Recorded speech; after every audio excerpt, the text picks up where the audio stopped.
10ാം class പഠിക്കുന്ന എല്ലാ കൂട്ടുകാർക്കും ഇന്നത്തെ ഈ വീഡിയോയിലേക്ക് സ്വാഗതം. നമ്മൾ നോക്കുന്നത് സോഷ്യൽ സയൻസിലെ ഹിസ്റ്ററിയിലെ ഒന്നാമത്തെ ചാപ്റ്ററായ ഹ്യൂമനിസം അല്ലെങ്കിൽ മാനവികതയുടെ കുറച്ച് പോർഷൻസ് ആണ്. എല്ലാവർക്കും അറിയാം മാനവികത എന്താണ്, ഹ്യൂമനിസം എന്താണെന്നൊക്കെ പറയുമ്പോൾ ഹ്യൂമനിസം എന്ന് പറഞ്ഞാൽ കൃത്യമായിട്ട് ഈ ചാപ്റ്റർ കൃത്യമായിട്ട് പറയുന്നതെന്ന് വെച്ചാൽ എന്താണെന്ന് വെച്ചാൽ പഴയ ഒരു 13 നൂറ്റാണ്ട് കാലഘട്ടങ്ങളിൽ മനുഷ്യന്മാർക്ക് കൃത്യമായിട്ട് അഭിപ്രായ സ്വാതന്ത്ര്യം പറയാൻ പറ്റാതിരിക്കുന്ന ഒരു കാലഘട്ടമായിരുന്നു 13ാം നൂറ്റാണ്ട് എന്ന് പറയുന്നത്. 13ാം നൂറ്റാണ്ട് മാത്രമല്ല, നമുക്കറിയാം ഹിസ്റ്ററിയെ, വേൾഡ് ഹിസ്റ്ററി എത്രയായിട്ട് തരംതിരിച്ചിട്ടുണ്ട്? 3ആയിട്ട് തരംതിരിച്ചിട്ടുണ്ട്. ഒന്ന് ancient period, 2 medieval period, 3 modern period. അതായത് ഈ മിഡീവൽ പീരീഡ് മുതൽ മോഡേൺ പീരീഡിലേക്കുള്ള, മിഡീവലിൽ നിന്നും മോഡേൺ പീരീഡിലേക്കുള്ള ഒരു മാറ്റത്തിനെയാണ്, ഒരു ട്രാൻസിഷൻ അല്ലെങ്കിൽ ഒരു ട്രാൻസ്ഫർമേഷനെയാണ് നമ്മൾ ഈ ചാപ്റ്റർ കൃത്യമായിട്ട് പഠിക്കുന്നത്. ഒട്ടനവധി മാറ്റങ്ങൾ വന്ന ഒരു സമയമാണ് എന്ന് പറയുന്നത് മിഡീവൽ അല്ലെങ്കിൽ മധ്യകാല ചരിത്രത്തിൽ നിന്നും പുതിയ ഒരു കാലഘട്ടത്തിലേക്കുള്ള ഒരു ചേഞ്ച് എന്ന് പറയുന്നത്. ആ ഒരു ചേഞ്ചിനെ നമുക്ക് റിനൈസൻസ് എന്ന പേരിൽ പഠിക്കാം. റിനൈസൻസ് എന്ന് പറഞ്ഞാൽ റീബർത്ത് എന്നാണ് അതിന്റെ അർത്ഥം. പുതിയ ഒരു കാലഘട്ടത്തിലേക്കുള്ള ഒരു പുനർജനനമായിട്ട് നമുക്ക് ആ ഒരു കാലഘട്ടത്തിനെ കാണാം. റിനൈസൻസിന് മലയാളം നവോത്ഥാനം എന്നാണ്. ഹ്യൂമനിസത്തിന്റെ അല്ലെങ്കിൽ മാനവികതയുടെ ഒരു ചെറിയൊരു ഡെഫിനിഷൻ നോക്കുകയാണെങ്കിൽ, ഞാൻ പറഞ്ഞതുപോലെ മുന്നത്തെ കാലഘട്ടത്തിൽ നമുക്ക് മനുഷ്യന്മാർക്ക് വേണ്ടിയിട്ട് ജീവിക്കല്ലായിരുന്നു അവിടുത്തെ ആൾക്കാർ. ഒരു 13ാം നൂറ്റാണ്ടിനൊക്കെ മുന്നേ 13ാം നൂറ്റാണ്ട് കാലഘട്ടത്തിന് മുന്നേ ആൾക്കാർ ജീവിച്ചിരുന്നത്, കുറച്ച് ആൾക്കാർ പറയും എന്താണ് ലോകം എന്ന് പറയും, അത് കേട്ടനുസരിച്ച് ജീവിക്കുക എന്നുള്ളതായിരുന്നു അവിടുത്തെ ജനങ്ങളുടെ ഒരു പ്രത്യേകത എന്ന് പറയുന്നത്. മാനവികത പതിയെ പതിയെ പതിയെ പതിയെ പുതിയൊരു മാറ്റത്തിലേക്ക് മാറി. അതായത് ഈ 13ാം നൂറ്റാണ്ട് അല്ലെങ്കിൽ അതിന് മുന്നത്തെ കാലഘട്ടത്തിലേക്ക് അവിടുത്തെ ആൾക്കാർ അല്ലെങ്കിൽ അവിടുത്തെ രാജാവ് പറയും, ഇപ്പൊ പകൽ ഇറങ്ങിയിട്ട് രാജാവ് പറയാണ് ഇതിപ്പം പകലല്ല രാത്രിയാണെന്ന് പറഞ്ഞാൽ അവിടുത്തെ ജനങ്ങൾ അത് വിശ്വസിച്ചേ പറ്റൂ. വിശ്വസിച്ചില്ല എന്നുണ്ടെങ്കിൽ അവർക്ക് കടുത്ത ശിക്ഷകളായിരുന്നു ലഭിച്ചുകൊണ്ടിരുന്നത്. ആ ഒരു കാലഘട്ടത്തിൽ നിന്നും രാജാക്കന്മാരോട് കൂടി അവിടുത്തെ ജനങ്ങൾക്ക് സംസാരിക്കാൻ പറ്റും, രാജാവ് പറയുന്നത് തെറ്റാണ് എന്ന് ജനങ്ങൾക്ക് പറയാൻ പറ്റുന്ന ഒരു കാലഘട്ടം. ആ ഒരു കാലഘട്ടത്തെയാണ് കൃത്യമായിട്ട് മാനവികത എന്ന് പറയുന്നത്. ഞാൻ ഹ്യൂമനിസത്തിന്റെ ചെറിയൊരു ഡെഫിനിഷൻ നോക്കുകയാണെന്നുണ്ടെങ്കിൽ, ഹ്യൂമനിസം എന്ന് പറഞ്ഞാൽ ഞാൻ നേരത്തെ പറഞ്ഞ പോലെ മക്കളെ, ഹ്യൂമനിസം എന്ന് പറയുന്നത് ഒരു കാലഘട്ടത്തിന്റെ ഒരു ചേഞ്ച് ആണ്. അതായത് ഒരു മനുഷ്യന്റെ ഒരു വലിയ മാറ്റമാണ് നമ്മളിവിടെ കാണുന്നത്. അതായത് 13ാം നൂറ്റാണ്ടിനൊക്കെ മുന്നേ ഒരു രാജാവ് ഉണ്ടെങ്കിൽ ആ രാജാവ് രാവിലെ ഇറങ്ങിയിട്ട് പുറത്തുനിന്ന് പറയുവാണ് ഇപ്പൊ പകലല്ല, ഇപ്പൊ രാത്രിയാണെന്ന് പറഞ്ഞാൽ അവിടെയുള്ള ആൾക്കാർ വിശ്വസിച്ചേ പറ്റൂ. ഇല്ല എന്നുണ്ടെങ്കിൽ രാജാക്കന്മാർ ആ വിശ്വസിക്കാത്ത ആൾക്കാരെ അല്ലെങ്കിൽ ആ രാജാവ് പറയുന്നതിനെ എതിർക്കുന്ന ആൾക്കാരെ കടുത്ത ശിക്ഷാ നടപടിയോടുകൂടി നേരിട്ടിട്ടുണ്ട്. അതുകൊണ്ട് ആൾക്കാർക്ക് കൃത്യമായിട്ട് രാജാവിനോടൊന്നും പറയാൻ പറ്റാത്തൊരു സാഹചര്യമായിരുന്നു ഒരു റിനൈസൻസിന്റെ മുന്നേയൊക്കെ ഉണ്ടായിരുന്ന ഒരു കാലഘട്ടം എന്ന് പറയുന്നത്. അതെല്ലാം മാറി പുതിയ കാലഘട്ടത്തിലേക്ക് വരുന്നതിനാണ് ഞാൻ നേരത്തെ പറഞ്ഞ പോലെ റിനൈസൻസ് എന്ന് പറയുന്നത്. അതായത് ഒരു മാനവികത അല്ലെങ്കിൽ ഹ്യൂമനിസത്തിന്റെ ചേഞ്ചിൽ ഒരുപാട് കാര്യങ്ങൾ ഉൾക്കൊണ്ടിട്ടുണ്ട്. അതായത് മെഡിക്കൽ ഫീൽഡിലാണെങ്കിലും, ശാസ്ത്രീയപരമായിട്ടാണെങ്കിലും, ലിറ്ററേച്ചറിന്റെ പരമായിട്ടാണെങ്കിലും, ആർട്ടിന്റെ പരമായിട്ടാണെങ്കിലും എല്ലാ കാലത്തിലും ഒരുപാട് ചേഞ്ചുകൾ ഉണ്ടായിട്ടുണ്ട്. അതിനെയൊക്കെയാണ് നമ്മൾ ഈ പാഠത്തിൽ പഠിക്കുന്നത്.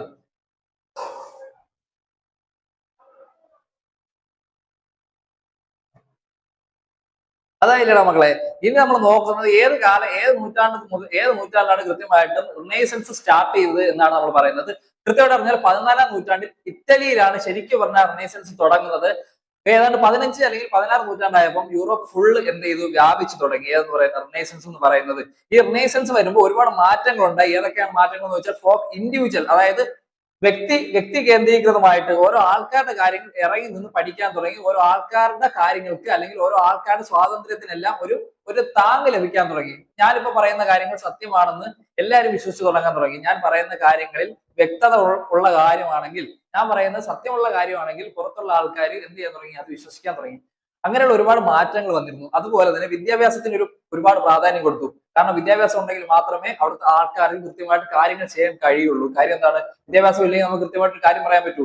ഒരു ഉദാഹരണത്തിന് പറയുകയാണെങ്കിൽ, ഒരു 13ാം നൂറ്റാണ്ടിന് മുന്നേക്ക് ഒരാൾ വന്ന് പറയുകയാണ് ഭൂമിയാണ് ശരിക്കും പറഞ്ഞാൽ സൗരയൂഥത്തിലെ സോളാർ സിസ്റ്റത്തിലെ മെയിൻ ആയിട്ടുള്ള ഒരു പ്ലാനറ്റ്, ബാക്കിയുള്ള ഗ്രഹങ്ങളെല്ലാം ചുറ്റും സഞ്ചരിക്കുകയാണെന്ന് ഒരാൾ പറയുകയാണ്. അതിനെ എതിർത്ത് നിൽക്കണമെങ്കിൽ കൃത്യമായിട്ട് വിദ്യാഭ്യാസം വേണം, കൃത്യമായിട്ട് ലോകപരിചയം വേണം, കൃത്യമായിട്ട് നമ്മുടെ ഭൂമിക്ക് ചുറ്റും നടക്കുന്നത് എന്താണെന്നൊക്കെ അറിയേണ്ടത്, അതിന് കൃത്യമായിട്ടുള്ള വിദ്യാഭ്യാസം വേണം. ആ ഒരു കാര്യങ്ങൾ അല്ലെങ്കിൽ വിദ്യാഭ്യാസം നമുക്ക് കൃത്യമായിട്ട് കിട്ടാൻ തുടങ്ങിയ ഒരു സമയമാണ് എന്ന് പറയുന്ന റിനൈസൻസ് പീരീഡ് എന്ന് പറയുന്നത്, അല്ലെങ്കിൽ 14 മുതൽ 16 നൂറ്റാണ്ട് വരെയുള്ള കാലഘട്ടം എന്ന് പറയുന്നത്. പിന്നെ ഉള്ള കാര്യം എന്ന് വെച്ചാൽ ക്ലാസിക്കൽ ഗ്രന്ഥങ്ങൾക്ക്, അതായത് ക്ലാസിക്കൽ ടെക്സ്റ്റിനൊക്കെ എന്ത് ചെയ്യാൻ തുടങ്ങി, കൂടുതൽ വാല്യൂ കൊടുക്കാൻ തുടങ്ങി.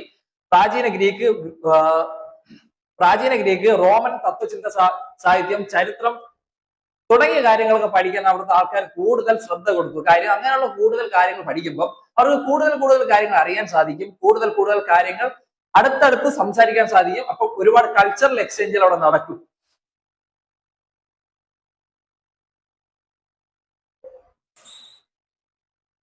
അടുത്ത് നമ്മൾ നോക്കുന്നത് റിനൈസൻസ് അല്ലെങ്കിൽ നവോത്ഥാനം എന്താണ് എന്നാണ്. അതായത് ഒരു ഫ്രാൻസ് വാക്കിൽ നിന്ന് അല്ലെങ്കിൽ ഒരു ഫ്രഞ്ച് വാക്കിൽ നിന്ന് വന്ന ഒരു വാക്കാണ് റിനൈസൻസ് എന്നത്. ഈ റിനൈസൻസ് എന്ന് പറയുന്ന വാക്ക് ഞാൻ നേരത്തെ പറഞ്ഞതുപോലെ റീബർത്ത് എന്നാണ് അതിനകത്ത് ഒരു പുനർജനനം. ഞാൻ നേരത്തെ പറഞ്ഞ കൺസെപ്റ്റുകളെല്ലാം കൂടി ആലോചിക്കുകയാണെങ്കിൽ കൃത്യമായിട്ട് നിങ്ങൾക്ക് ഒരു ഐഡിയ കിട്ടും എന്താണ് റീബർത്ത് എന്ന് ഇവിടെ ഉദ്ദേശിക്കുന്നത്. കാര്യം ഒരു കാര്യം പോലും പുറത്തു പറയാൻ സ്വാതന്ത്ര്യമില്ലാത്ത ഒരു കൂട്ടം ജനത പെട്ടെന്ന് ഒരു റിനൈസൻസിൽ വന്നു. പുതിയൊരു ജനനം അവർക്ക് കിട്ടിയാണ്. എങ്ങനെ എല്ലാ കാര്യങ്ങളും പുറത്തു പറയാൻ പറ്റും, അവരുടെ ചിന്താശേഷി എന്ത് ചെയ്യാൻ പറ്റും, ചിന്തിച്ച് പറയുന്ന കാര്യങ്ങളൊക്കെ സത്യമാണെന്ന് പുറത്ത് അവർക്ക് പറയാനുള്ള സ്വാതന്ത്ര്യം കിട്ടി. അടുത്ത നമ്മൾ നോക്കുന്നത് റിനൈസൻസ് എന്നാൽ എന്തെന്നാണ്. ഞാൻ നേരത്തെ പറഞ്ഞ കാര്യങ്ങളൊക്കെ കണക്ട് ചെയ്ത് നോക്കുകയാണെങ്കിൽ റിനൈസൻസ് എന്ന വാക്ക് ഫ്രഞ്ച് വാക്കിൽ നിന്ന് വന്ന ഒരു വാക്കാണ് റിനൈസൻസ് എന്ന് പറയുന്നത്.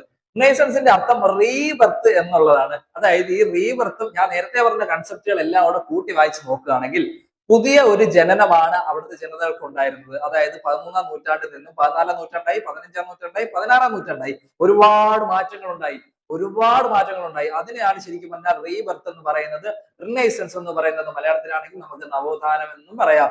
അപ്പൊ അത്രയും കാര്യങ്ങളാണ് റിനൈസൻസിൽ പറ്റുന്നത്. പിന്നെ ഒരുപാട് പ്രാചീന ഗ്രീക്കോ റോമൻ സംസ്കാരങ്ങളൊക്കെ അവർ കൊണ്ടുവന്നു. പ്രാചീന ഗ്രീക്കോ സംസ്കാരങ്ങൾ അവർക്ക് ഉറങ്ങിക്കിടന്നിരുന്ന ഒരുപാട് സംസ്കാരങ്ങൾ ഉൾക്കൊണ്ടുകൊണ്ട് അവർക്ക് പുതിയ പ്രാചീന ഗ്രീക്കോ റോമൻ സംസ്കാരങ്ങൾ കൊണ്ടുവന്നു. അതിൽ ഒരുപാട് മാറ്റങ്ങൾ അവർ സ്വാധീനിച്ചു. പിന്നെ അടുത്തത് നമ്മൾ നോക്കുന്നതെന്ന് വെച്ചാൽ എന്തുകൊണ്ടാണ് ശരിക്കും പറഞ്ഞാൽ ഇറ്റലി ഒരു റിനൈസൻസിന്റെ സെന്ററായി മാറിയത് എന്നാണ്. അതായത് റിനൈസൻസിന് ഏറ്റവും കൂടുതൽ ഉടലെടുക്കാൻ പറ്റുന്ന സ്ഥലമാണ് ഇറ്റലി. കാരണം ഇൻഡിപെൻഡന്റ് ആയിട്ട് സ്വതന്ത്രമായിട്ട് ഭരിച്ചു വരുന്ന രാജ്യമാണ് ഇറ്റലി എന്ന് പറയുന്നത്. അപ്പൊ ഇറ്റലിയിൽ കൃത്യമായിട്ട് സാധനം കൊണ്ടുപോയാൽ കൃത്യമായിട്ട് നമുക്ക് കാര്യം ഇറ്റലിയിലുള്ള ആൾക്കാർ അധികം പുറത്തോട്ട് പോകുന്നില്ല എന്ന് വെച്ചു. അപ്പൊ അവർക്ക് പുറത്ത് നടക്കുന്ന കാര്യങ്ങൾ, അതായത് പുറം രാജ്യത്തിലേക്ക് കടക്കുന്നില്ല. അപ്പം പുറം രാജ്യങ്ങളിൽ എന്തൊക്കെയാണ് നടക്കുന്നതെന്ന് ഇവർക്ക് കൃത്യമായിട്ട് അറിയാൻ സാധിക്കില്ല.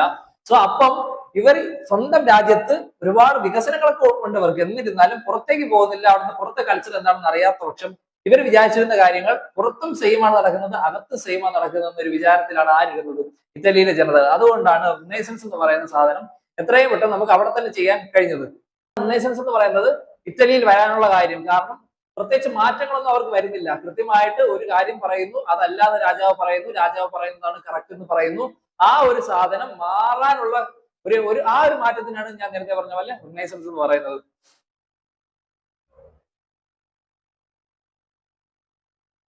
അങ്ങനെ ഇരിക്കുന്ന സമയത്ത് ഫ്യൂഡലിസം എന്നൊക്കെ പറയുന്ന ഒരു സാധനമുണ്ട്. അതായത് കൃത്യമായിട്ട് പറയുന്നത് രാജാവ് ഭരിക്കും, രാജാവിന്റെ അടിയിൽ നോബിൾസ് കാണും, നോബിൾസിന്റെ അടിയിൽ പെസൻസ് കാണും. അതായത് രാജാവ് കാണും, അത് കഴിഞ്ഞിട്ട് കൃത്യമായിട്ട് പുരോഹിത വർഗ്ഗങ്ങൾ കാണും, അത് കഴിഞ്ഞിട്ടുള്ളവരാണ് ആരെന്ന് പറയുന്നത് പെസൻസ്, അതായത് കർഷകരും മറ്റു ആൾക്കാരും കാണും. അത് കർഷകരെന്നൊക്കെ പറയുമ്പോൾ ഏറ്റവും താഴത്തെ നിലയിൽ താമസിക്കുന്ന ആൾക്കാരാണ്. അവർക്ക് പ്രത്യേകിച്ച് ബെനിഫിറ്റ് ഒന്നും ഇല്ല. അവർ എന്ത് ചെയ്യുന്നു, കൃഷി ചെയ്യുന്നു, രാജാക്കന്മാർ കൊടുക്കുന്നു, തുച്ഛമായ പൈസ കിട്ടുന്നു. അങ്ങനെ ആ ഒരു കാര്യത്തിൽ നിന്ന് അതൊക്കെ ഡിക്ലൈൻ ആയി. ഫ്യൂഡലിസം ഒക്കെ പതുക്കെ എന്ത് ചെയ്യാൻ തുടങ്ങി, ഡിക്ലൈൻ ആവാൻ തുടങ്ങി. ഡിക്ലൈൻ ആയിട്ട് പുതിയ സിറ്റികൾ വരാൻ തുടങ്ങി. ഓരോ സിറ്റിയിലും ഓരോ ആൾക്കാർ, ഓരോ ഫാമിലീസ് വരാൻ തുടങ്ങി. കാര്യം എങ്ങനെയാണ്, അവർ ട്രേഡ് ചെയ്യാൻ തുടങ്ങി. അവിടുത്തെ ജനതകൾ ട്രേഡ് ചെയ്യാൻ തുടങ്ങിയ സ്ഥിതിക്ക് ആ സ്വാഭാവികമായിട്ട് ട്രേഡ് ചെയ്യുന്ന ഫാമിലി ആരാണോ അവർക്ക് ഒരുപാട് പൈസകൾ വരാൻ തുടങ്ങി. ഈ പൈസ വരുമ്പോൾ ഓരോ സിറ്റിയിലും ഓരോരോ ഫാമിലീസ് വരും. അങ്ങനെ 5 ഫാമിലി ഉണ്ട് നമുക്ക് മെയിൻ ആയിട്ട് പഠിക്കുന്ന. ഓരോ ഫാമിലി ഏതാണെന്ന് നോക്കാം. ഒന്നാമത്തെ ഫാമിലി മെഡിസി ആണ്. ഒന്നാമത്തെ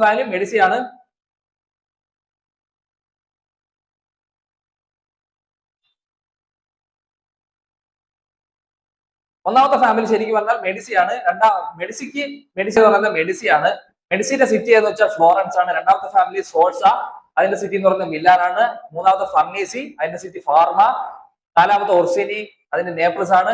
അഞ്ചാമത്തെ വിസ്കോണ്ടി, അതിന്റെ മിലാൻ. കൃത്യമായിട്ട് ഇത് പഠിച്ചു വെക്കണം. മാച്ച് ദ ഫോളോയിങ് ഉറപ്പായിട്ട് ചോദിക്കുന്ന ചോദ്യമാണ് ഇതെന്ന് പറയുന്നത്. ഇനി നമ്മൾ പഠിക്കാൻ പോകുന്ന കൃത്യമായി ഒരു യുദ്ധമാണ്, ക്രുസൈഡ്സ് വാർ എന്ന് പറയും. ഒരുപാട് യുദ്ധങ്ങളുണ്ട്, അതിൽ ഒരു യുദ്ധം മാത്രമേ നിങ്ങൾക്ക് പഠിക്കാനുള്ളൂ. ഇനി നമ്മൾ നോക്കാൻ പോകുന്നത് ഒരു യുദ്ധമാണ്. ക്രുസൈഡ്സ് എന്ന് പറയുന്ന ഒരു യുദ്ധത്തിനെ കുറിച്ചാണ് നമ്മൾ ഇനി പഠിക്കാൻ പോകുന്നത്. അതായത് ക്രുസൈഡ്സിനെ കുറിച്ചാണ്, അതായത് ഒരു കുരിശുയുദ്ധത്തിനെ കുറിച്ചാണ് നമ്മൾ നോക്കാൻ പോകുന്നത്.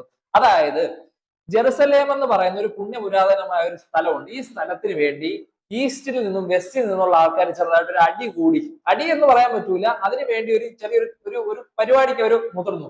അങ്ങനെ ഈസ്റ്റിൽ നിന്നുള്ള ആൾക്കാർ വെസ്റ്റിലോട്ട് പോയി. ഈസ്റ്റിൽ നിന്നുള്ള ആൾക്കാർ വെസ്റ്റിലോട്ട് പോകുമ്പോൾ ഈസ്റ്റിൽ നിന്നുള്ള ആൾക്കാർ വെസ്റ്റിലേക്ക് പോവാണ്. ആദ്യമായിട്ടാണ് ശരിക്കും പറഞ്ഞാൽ ഇവർ പുറത്തോട്ടേക്ക് ഇറങ്ങുന്നത്. സോ അപ്പൊ ഇവർ വിചാരിച്ചിരുന്ന കാര്യം എന്ന് പറഞ്ഞാൽ ഇറ്റലി എന്ന് പറയുന്നത് സമ്പൽ സമൃദ്ധമായിട്ടുള്ള രാജ്യമാണ്, ഒരുപാട് ട്രേഡ് ഒക്കെ നടക്കുന്ന രാജ്യമാണ്. സോ ഇവരുടെ രാജ്യമായിരിക്കും ഏറ്റവും നല്ലതെന്ന് പറഞ്ഞിട്ടാണ് ഇവർ പോകുന്നത്. പുറത്തിറങ്ങി നോക്കിയപ്പോൾ അവിടെയുള്ള അറബിക് അതായത് ജെറുസലേം എന്ന് പറഞ്ഞാൽ ക്രിസ്ത്യാനിറ്റിക്കും ഇസ്ലാമിനും ഒരുപോലെ പുണ്യപുരാതനമായിട്ടുള്ള സ്ഥലമാണ്. അപ്പൊ ഇവർ രണ്ടുമാണ് ശരിക്കും പറഞ്ഞാൽ ജെറുസലേം വേണമെന്ന് പറഞ്ഞ് മുന്നോട്ട് നിൽക്കുന്നത്. അപ്പൊ ഇസ്ലാം അതായത് ഈ ഇറ്റലിയിലുള്ള ആൾക്കാർ ഇസ്ലാമിക് കൺട്രിയിലോട്ട് പോകുമ്പോൾ ആ രാജ്യം നല്ല അതിനും മനോഹരം, ഇറ്റലിയേക്കാൾ മനോഹരം എന്ന് വേണമെങ്കിൽ പറയാം. അതായത് വെസ്റ്റ് ഈസ്റ്റിനേക്കാൾ മനോഹരമായിട്ടുള്ള രാജ്യം. അങ്ങനെ ഇരിക്കുന്ന സമയത്ത് ഏതാണ്ട് ഒരു 1453 അങ്ങനെ ഇരിക്കുന്ന സമയത്തില്ലടാ കോൺസ്റ്റാന്റിനോപ്പിൾ എന്ന് പറയുന്ന ഒരു ചെറിയൊരു ഒരു വഴിയുണ്ട്. അതായത് ട്രേഡ് ഒക്കെ പ്രധാനമായിട്ട് നടക്കുന്ന ഒരു ചെറിയ വഴിയാണ് കോൺസ്റ്റാന്റിനോപ്പിൾ എന്ന് പറയുന്നത്. ഈ കോൺസ്റ്റാന്റിനോപ്പിൾ തുർക്കി പിടിച്ചടക്കി, ഓട്ടോമാൻ പിടിച്ചടക്കി എന്ത് ചെയ്തു? ക്ലോസ് ചെയ്തു. അപ്പൊ ക്ലോസ് ചെയ്യുമ്പം ഈസ്റ്റിലുള്ളവർക്കും വെസ്റ്റിലുള്ളവർക്കും അങ്ങോട്ടും ഇങ്ങോട്ടും പോകാൻ പറ്റാത്തൊരു സാഹചര്യമായി. അപ്പോഴും കൃത്യമായിട്ട് അവർ പറഞ്ഞു ഈസ്റ്റിലുള്ളവർക്ക് വേണമെങ്കിൽ വെസ്റ്റിൽ പോവാം, വെസ്റ്റിലുള്ളവർക്ക് പോകണമെങ്കിൽ ഈസ്റ്റിൽ പോവാം. കാര്യം ഈ ഈസ്റ്റിലുള്ളവർക്ക് കൃത്യമായിട്ട് വെസ്റ്റിലുള്ള ആൾക്കാരെ കിട്ടുകയാണെങ്കിൽ, അതായത് ഈ ക്രിസ്ത്യൻ ഫോളോവേഴ്സിന് കുറച്ച് ഇസ്ലാമിക് ഫോളോവേഴ്സിന് കിട്ടുകയാണെങ്കിൽ അവരുടെ കൾച്ചറൽ കുറച്ച് എക്സ്ചേഞ്ച് ആവും. അതായത് ഇറ്റലിക്കാര് ഈ ഇസ്ലാം അതായത് ക്രിസ്ത്യൻ വിശ്വാസികൾ ഇസ്ലാമിക് സ്റ്റേറ്റിലേക്ക് പോയപ്പോൾ അവിടെയുള്ള ഒരുപാട് കാര്യങ്ങളുണ്ട്, ഇവർക്ക് കുറെ ഒരുപാട് അവർ ഇംപ്രസ് ആയി. സോ അപ്പൊ അവരുടെ കുറെ കൾച്ചർ ഇവർക്ക് വേണമെന്നായി. അങ്ങനെ ഈ കോൺസ്റ്റാന്റിനോപ്പിൾ ക്ലോസ് ചെയ്തതോടുകൂടി ഇവർ കുറെ പേർക്ക് എങ്ങോട്ട് വരാൻ സാധിച്ചു? ഇവർ കുറെ പേർക്ക് ഇറ്റലിയിലോട്ട് വരാൻ സാധിച്ചു. അതായത് ഇറ്റലി റോമിലൊക്കെയാണ് ശരിക്കും പറഞ്ഞാൽ ഇവർ വന്നത്. കുരിശുദ്ധം നടക്കുന്നത് ശരിക്കും പറഞ്ഞാൽ നമുക്ക് അതിന്റെ ഡെഫിനേഷൻ ഒന്ന് നോക്കാം. കുരിശുദ്ധങ്ങൾ, ക്രൂസൈഡ്സ് 11-ാം നൂറ്റാണ്ട് മുതൽ 13-ാം നൂറ്റാണ്ട് വരെ ജെറുസലേം രണ്ടുപേരുടെയും വിശുദ്ധ ഭൂമിയായി കരുതപ്പെടുന്ന പ്രദേശമാണ്. കൈവശപ്പെടുത്താൻ ഇസ്ലാവും ക്രിസ്തുമത വിശ്വാസികൾ തമ്മിൽ നടന്ന യുദ്ധമാണ് എന്ന് പറയുന്ന ക്രൂസൈഡ്സ് എന്ന് പറയുന്നത്. അതായത് ഈ ഒരു ക്രൂസൈഡ്സ് നടക്കുമ്പോൾ കൃത്യമായിട്ട് പറയുന്നത് രണ്ട് മതസ്ഥരാണ് ഒരു സ്ഥലത്തിന് വേണ്ടി യുദ്ധം നടത്തുന്നത്. അപ്പൊ ഈ രണ്ട് മതസ്ഥരും ഒന്നിച്ചൊരു സ്ഥലത്ത് വരികയാണെങ്കിൽ, ഒരു സ്ഥലത്ത് രണ്ട് കൂട്ടർ ഒരു സ്ഥലത്ത് വരികയാണെങ്കിൽ പരസ്പരം അങ്ങോട്ടും ഇങ്ങോട്ടും ചെറിയ ചെറിയ കമ്മ്യൂണിക്കേഷൻ ഒക്കെ ഉണ്ടാവുകയും അതായത് ഈ ക്രിസ്ത്യൻ കമ്മ്യൂണിറ്റീസ് വിചാരിച്ചിരിക്കുന്നത് അന്നത്തെ കാലത്ത് ആ ഒരു പ്രദേശത്തെ ആൾക്കാരെ കുറിച്ചാണ് ഞാൻ പറയുന്നത്. അവർ വിചാരിച്ചിരുന്നത് ശരിക്കും പറഞ്ഞാൽ അവരുടെ രാജ്യമായിരിക്കും കൃത്യമായിട്ടും സമ്പൽ സമൃദ്ധമായിട്ടുള്ള, അതായത് കിഡിലോസ്കികൾ അവരാണെന്ന് ആര് വിചാരിച്ചിരുന്നു? ഈ ക്രിസ്ത്യൻ കമ്മ്യൂണിറ്റി വിചാരിച്ചിരുന്നു. പക്ഷേ ഈ മുസ്ലിം കമ്മ്യൂണിറ്റി അവർ കണ്ടപ്പോൾ അക്ഷരാർത്ഥത്തിൽ ഞെട്ടിപ്പോയി. കാര്യം ഇവരുടെ ഒരുപാട് കാര്യങ്ങൾ ഇവർക്ക് ഇഷ്ടപ്പെട്ടു. കാര്യം ഇവരുടെ സാഹിത്യം, ഇവരുടെ ഒരു സംസ്കാര രീതി, ഒരുപാട് കാര്യങ്ങൾ. അപ്പൊ ഇവരുടെ കുറെ സംസ്കാരങ്ങൾ ഇവർക്ക് അടർത്തിയെടുത്തോണ്ട് ഓടാൻ തോന്നി. അത്ര മനോഹരമായിരുന്നു ഇവരുടെ സംസ്കാരങ്ങൾ. അങ്ങനെ ഒരുപാട് കൾച്ചറൽ എക്സ്ചേഞ്ച് ഒക്കെ ഏത് സമയത്ത് നടന്നു? ഈ കുരിശുദ്ധം വഴി നടന്നു. അതാണ് നമുക്ക് നോക്കുന്നത്. കുരിശുദ്ധങ്ങൾ കിഴക്കും പടിഞ്ഞാറും തമ്മിലുള്ള സാംസ്കാരിക സമ്പർക്കത്തിന് വഴിയൊരുക്കി. ഇത് ഇറ്റാലിയൻ നഗര രാഷ്ട്രങ്ങളും കിഴക്കൻ സംസ്കാരങ്ങളെയും ആശയങ്ങളെയും ജീവനരീതികളെയും പരിചയപ്പെടാൻ സഹായിച്ചു. ഞാൻ പറഞ്ഞത് ഓർമ്മയില്ലേ? അതായത് രണ്ട് കമ്മ്യൂണിറ്റികൾ ഒരുമിച്ച് വരുമ്പോൾ എന്ത് പറ്റി? രണ്ടുപേർക്കും അങ്ങോട്ടും ഇങ്ങോട്ടും പരിചയപ്പെടാൻ സാധിച്ചു. അപ്പൊ ഒരുപാട് കൾച്ചറൽ എക്സ്ചേഞ്ചുകൾ നടന്നു.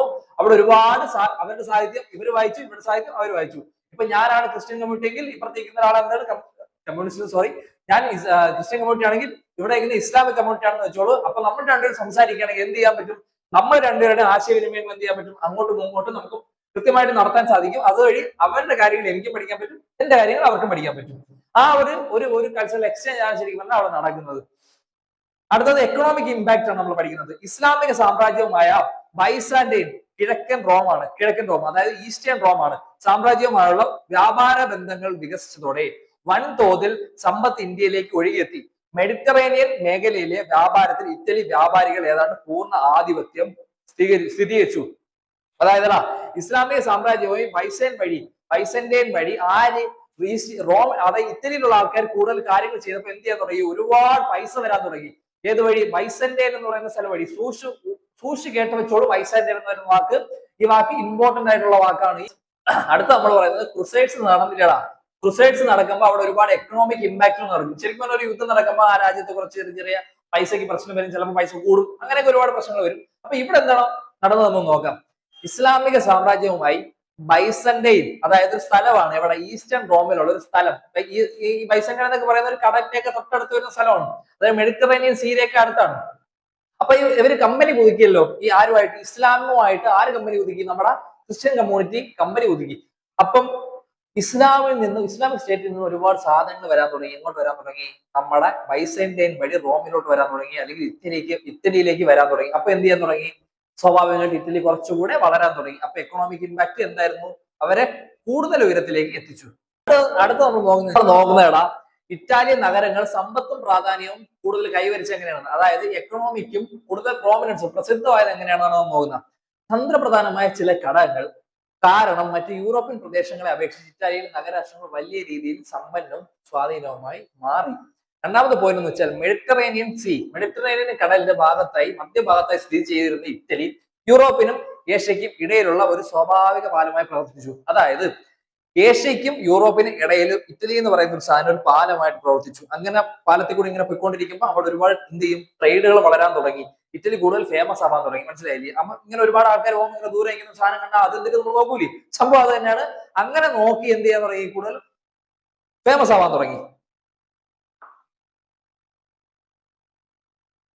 അടുത്ത കുരിശ് യുദ്ധങ്ങൾ എന്താണ് നമുക്ക് ഒന്നുകൂടെ നോക്കാം. പുതിയ വ്യാപാര അവസരങ്ങൾ തുറന്നു നൽകുകയും ഇറ്റാലിയൻ തുറമുഖങ്ങളിലേക്ക് വൻതോതിൽ എന്ത് ചെയ്യാൻ തുടങ്ങി? സമ്പത്ത് വരാനും തുടങ്ങി. അടുത്തെന്ന് വെച്ചാൽ പൊളിറ്റിക്കൽ ഫ്രാഗ്മെന്റേഷൻ ആണ്. അതായത് രാഷ്ട്രീയ വിഭജനം നടന്നു. എവിടെ? ഇറ്റലിയിൽ നടന്നു. അതിനെ കുറിച്ചാണ് നോക്കുന്നത്. ഒരു ഏകീകൃത രാജവാഴ്ച, അതായത് ഞാൻ ഇരുന്ന് പറയുകയാണ് ഓരോ കാര്യങ്ങൾ, ആ ഒരു സാധനം മാറ്റിയിട്ട് സ്വതന്ത്ര നഗരരാഷ്ട്രങ്ങളായി മാറി. എല്ലാവരും പറയുന്ന കാര്യങ്ങൾ അങ്ങോട്ടും ഇങ്ങോട്ടും അടിസ്ഥാനപരമായിട്ട് മനസ്സിലാക്കിയിട്ട് കാര്യങ്ങൾ ചെയ്യുന്ന ഒരു ഭരണമൊക്കെ അവിടെ വന്നു. ഇങ്ങനെയുള്ള ഭരണം വരുമ്പോൾ എന്ത് മാറ്റം അവിടെ സംഭവിക്കും? അവിടെ കൂടുതൽ ട്രേഡ് ഒക്കെ വരാൻ തുടങ്ങി. സ്വാഭാവികമായിട്ട് എന്ത് ചെയ്യാൻ തുടങ്ങി? ആ രാഷ്ട്രം ചെറുതായിട്ട് എക്കണോമിക്കലി വലുതാവാൻ തുടങ്ങി. അടുത്തതെന്ന് വെച്ചാൽ ബ്ലാക്ക് ഡെത്ത് ആണ്. പ്രധാനമായിട്ട് പഠിക്കാനുള്ള ഒരു കാര്യമാണ് എന്തെന്ന് പറയുന്ന ബ്ലാക്ക് ഡെത്ത്. അതായത് 14ാം നൂറ്റാണ്ടിൽ, അതായത് 1347 1357 എന്ത് ചെയ്യാൻ തുടങ്ങിയോ? പ്ലേഗ് എന്ന് പറയുന്ന ഒരു മഹാമാരി എന്ത് ചെയ്യാൻ തുടങ്ങി? ആ രാജ്യങ്ങളെ വേട്ടയാടാൻ തുടങ്ങി. ഒരു സ്വാഭാവികമായിട്ടും ഒരു അസുഖം വന്നാൽ, നമുക്കിപ്പോ അറിയാം, ഒരു കൊറോണ വന്നപ്പോൾ നമ്മുടെ രാജ്യം, നമ്മുടെ ലോകം തന്നെ ഇവിടെ എല്ലായിടത്തും സ്റ്റക്കായി പോയി. അത് കണക്ക് പ്ലേഗ് എന്ന് പറയുന്നത്, അതായത് എലി പരത്തുന്ന ഒരു രോഗമാണ് പ്ലേഗ്. അതായത് നമ്മളൊക്കെ ശരീരത്തിൽ ഉണ്ട പോലെ എന്ത് ചെയ്യാൻ തുടങ്ങും? ചെറിയ വലിയ എന്ത് ചെയ്യാൻ തുടങ്ങും? ഒരു ബബിൾസ് കൊണ്ട് വരാൻ തുടങ്ങും. അതിനെയാണ് എന്തെന്ന് പറയുന്ന പ്ലേഗ് എന്ന് പറയുന്നത്. അത് സ്വാഭാവികമായിട്ടും അവിടെ മൊത്തം പകരാൻ തുടങ്ങും. എന്ത് പറ്റും? അവിടുത്തെ ആൾക്കാരെല്ലാം വയ്യാതാവും, ഒരുപാട് പേര് മരിക്കും.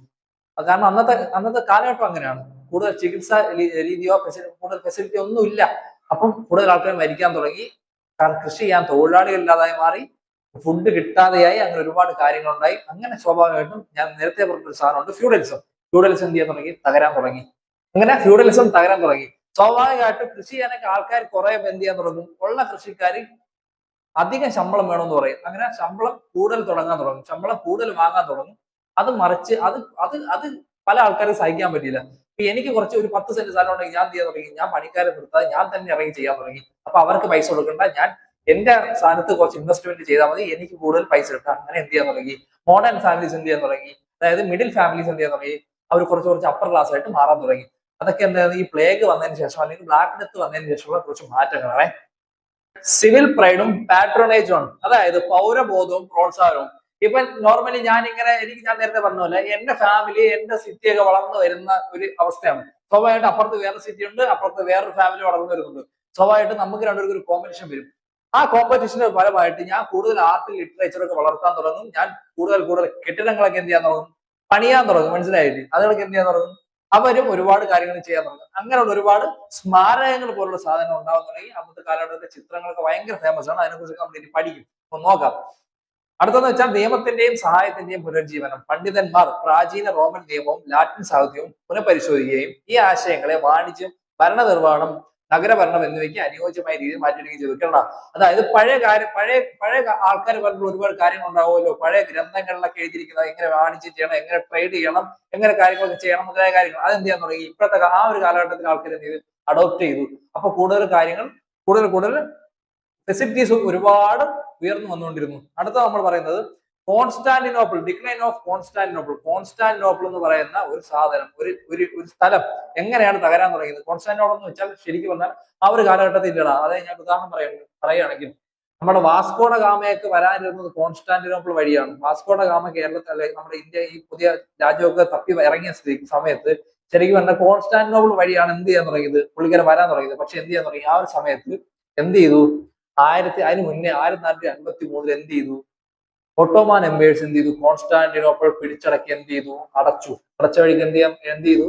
അതിലേക്ക് ഒരു എന്ത് ചെയ്യാൻ പറ്റും, ആർക്കും ട്രാവൽ ചെയ്യാൻ പറ്റാത്ത ഒരു സാഹചര്യമായി മാറി.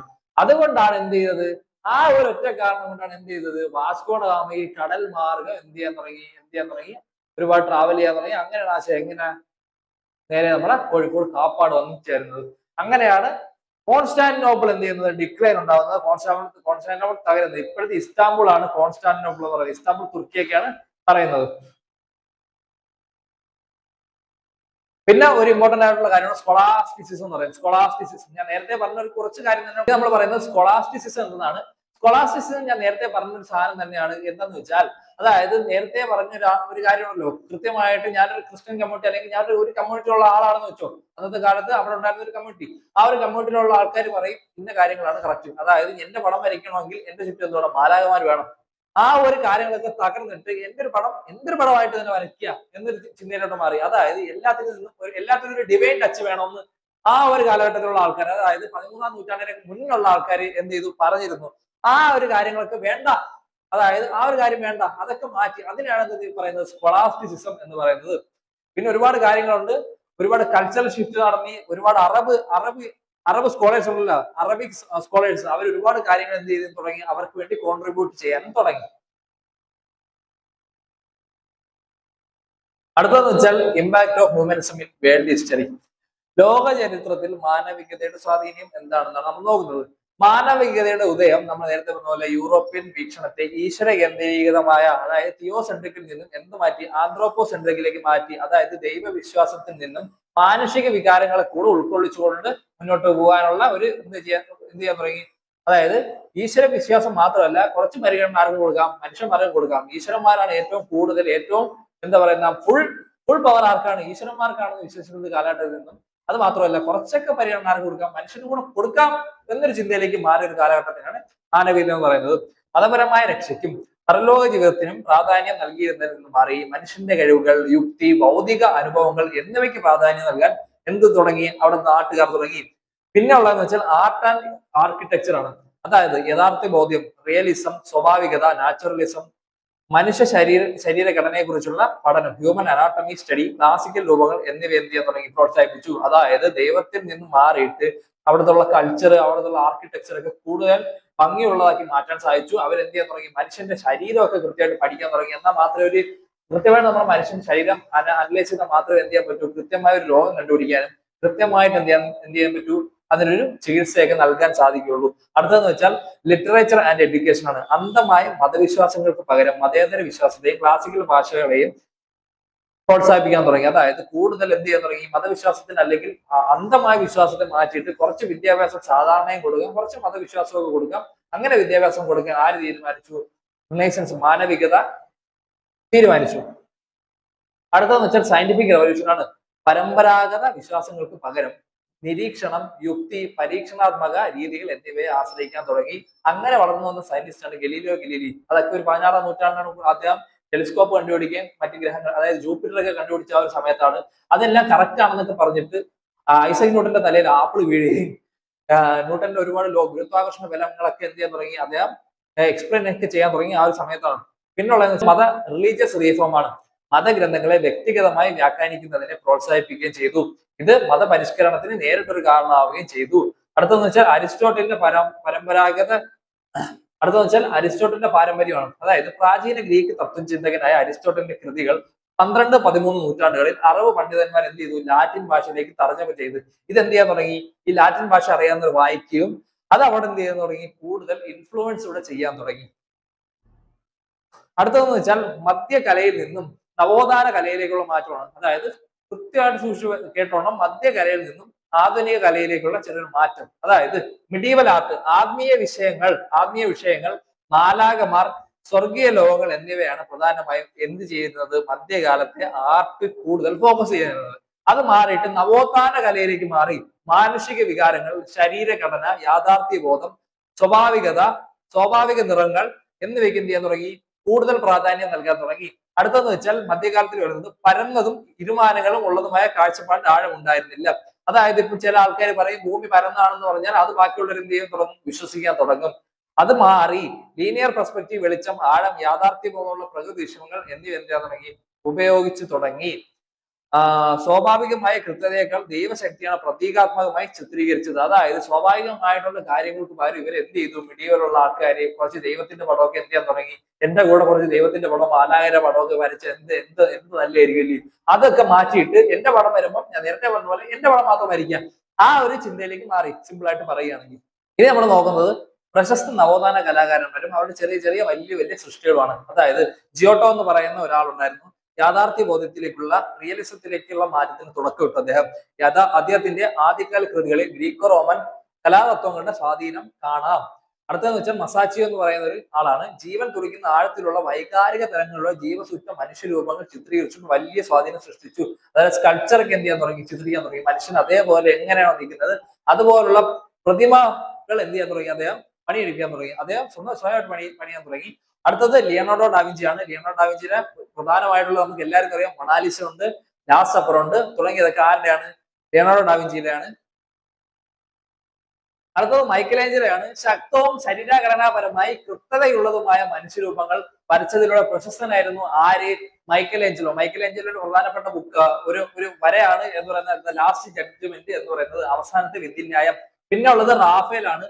മനുഷ്യരെ ജ്ഞാനികളും ഗൗരവമുള്ളവരും ശാന്തരുമായി ചിത്രീകരിച്ചതിലൂടെ പ്രശസ്തനാണ്. സൗന്ദര്യവും ബുദ്ധിപരവുമായ ആഴം കൃത്യമായി സമന്വയിപ്പിക്കാൻ ആർക്ക് കഴിഞ്ഞു, റാഫേലിന് കഴിഞ്ഞു.